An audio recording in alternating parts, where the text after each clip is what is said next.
Thanks for joining me for Season 4 Catholic Breakfast. We're taking a look this season on why be Catholic.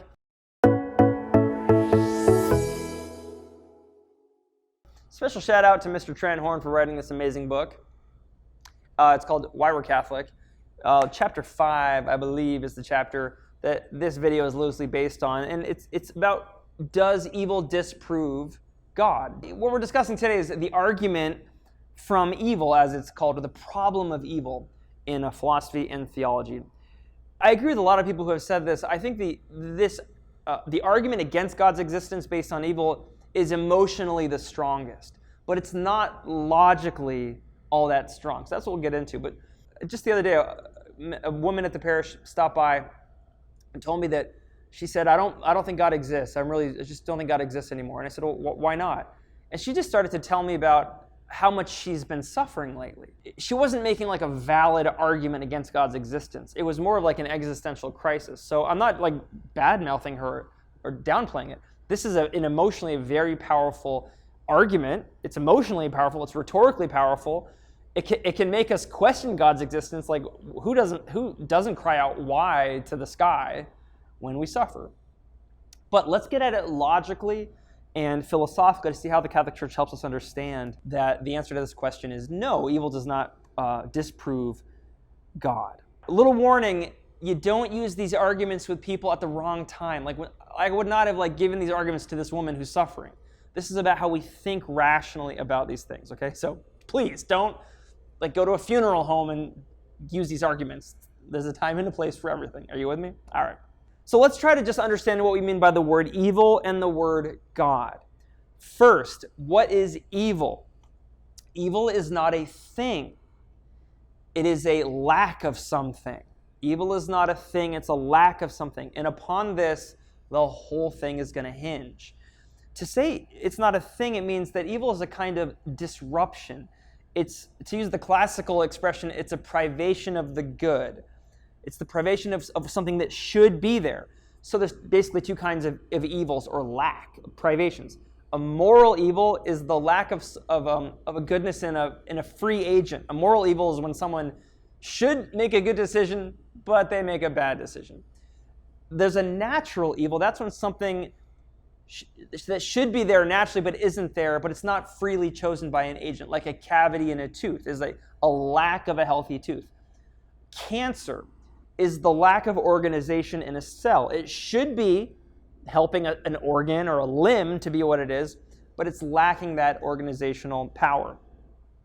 Here's how Trent in Why We're Catholic defines it. It's really a nice definition. Evil is what we experience when things are not the way they're supposed to be.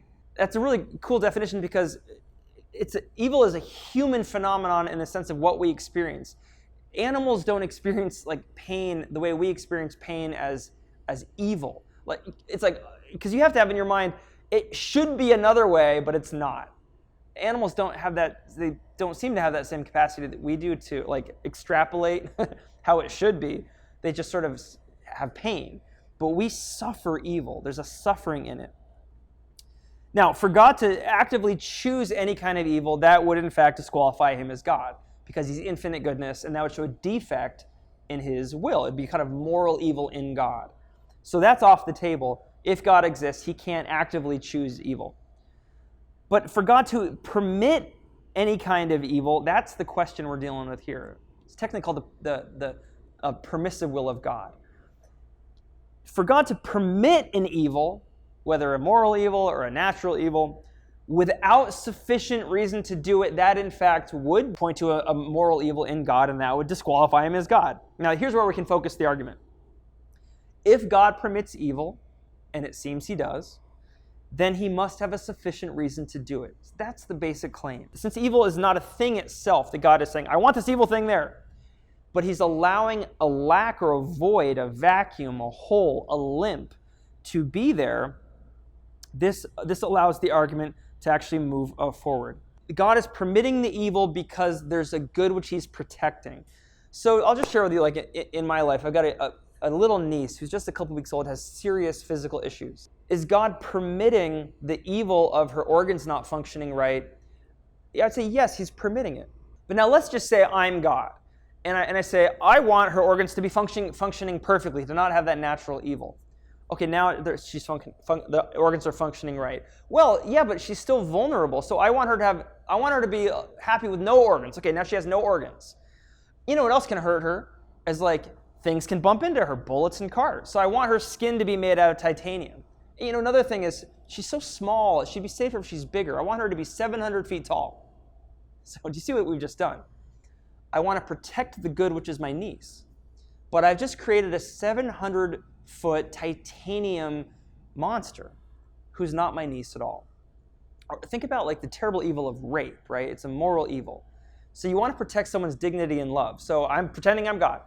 So there was a privation of someone's use of their freedom, and they did a terrible crime of rape. So what I do as God is I say, I'm going to take away that person's freedom. That person, you can't use your freedom, you're not going to rape anybody. Okay. Well, what other freedoms am I going to take away? Other people who make bad decisions? Yeah, take theirs away. I'm going to take away all of the free will of the whole human race. What I've just effectively done now is I've removed the possibility for the good thing I was trying to protect, which is I wanted someone to be loved and affirmed, and I've just removed the possibility that the person can be loved and affirmed.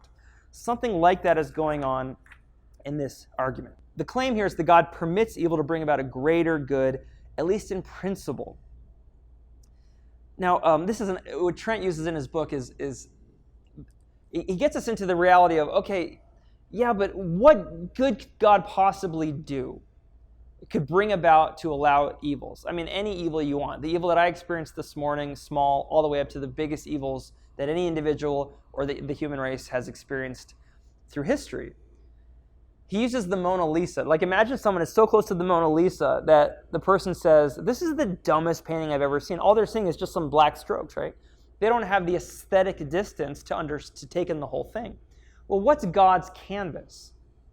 It's all of space. It's all of time. It's all the visible and the invisible mysteries of the whole universe and of every human heart. That's his canvas. To make the claim that God has a moral evil in permitting certain things would require godlike knowledge of all of space and all of time. That's just a kind of logical necessity. So to call God into the dock would require knowledge, full, unlimited knowledge of all things, which of course only God has. I think the best objection to the existence of God in this ballpark about evil was given to us by none other than Thomas Aquinas, the great saint himself. And I'll just read it to you. Listen to how beautiful and powerful this argument against God's existence is. It seems that God does not exist, because if one of two contraries be infinite, the other would be altogether destroyed. But the word God means that he is infinite goodness. If therefore God existed, there would be no evil discoverable. But there is evil in the world, therefore God does not exist. So in other words, if there's like infinite heat, there'd be no cold, because you have infinite heat. If you have infinite cold, there'd be no heat, because it rubs it out, right? Well, if God is infinite goodness, there's no evil. But there is evil, so there's no infinite goodness. Maybe God is finite goodness or finite power. You know, the response is something like this. Well, that's a darn good argument, Thomas Aquinas. It's valid, by the way. But the answer is kind of what we've already seen. Since God is infinite goodness, he would not allow evil to exist in his creation, in his works, if he was not infinitely capable of bringing good even out of evil. Now, does that satisfy us emotionally? No. Do we get little glimpses of the truth of this? Maybe in small ways, like I learned a lesson because of this suffering or this, but a certain virtue came out of this terrible experience. But from our perspective, that never justifies the suffering. It never is, or rarely is, a sufficient explanation for why God would permit that. Finally, our answer, theologically, it's the cross and the resurrection of Jesus. It's his second coming in glory that points the way forward. But even philosophically, I think understanding the argument that I'm laying out here in this video, it's a philosophical, rational argument which invites us to trust God's infinite knowledge, his infinite goodness, and his infinite love, even and especially when we face evil in our lives. Let's So does evil disprove God's existence? No.